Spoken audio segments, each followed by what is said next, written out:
La plus grande arnaque de l'Afrique, c'est l'école.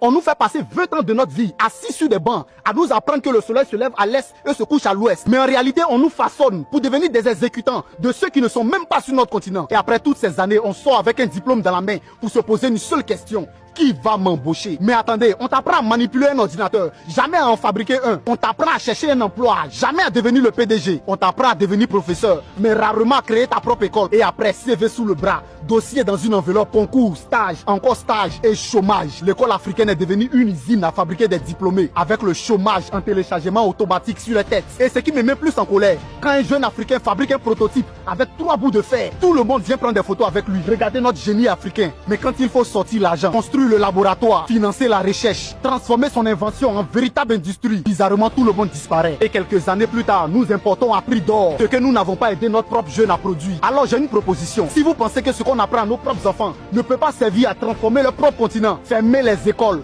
Oui, fermez-les parce qu'on est fatigué de passer 15 ans à étudier pour finir par marcher sous le soleil avec des dossiers sous le bras. Nous produisons du cacao, mais on continue d'importer des produits transformés. Nous avons des minéraux, du pétrole, des terres. Nous avons des millions de jeunes. Alors pourquoi sommes-nous toujours autant dépendants de ce que les autres fabriquent? Attention, je ne suis pas en train de dire que l'école ne sert à rien. Je dis qu'une école qui ne répond pas aux problèmes de son propre continent doit être repensée. Formez-nous à produire, à transformer, à inventer. Formez-nous à industrialiser. Et quand un jeune arrive avec un véritable projet, arrêtez de l'applaudir seulement. Financez-le. Parce qu'un continent qui possède des matières premières, mais qui dépend constamment des autres pour le transformer, ne contrôle pas sa propre richesse. Jeunesse africaine, nous ne voulons plus seulement apprendre à utiliser ce que les autres fabriquent. Nous voulons apprendre à fabriquer ce que les autres viendront acheter chez nous. Partage cette vidéo jusqu'à ce que quelqu'un nous explique à quoi doit servir l'école africaine si elle ne sert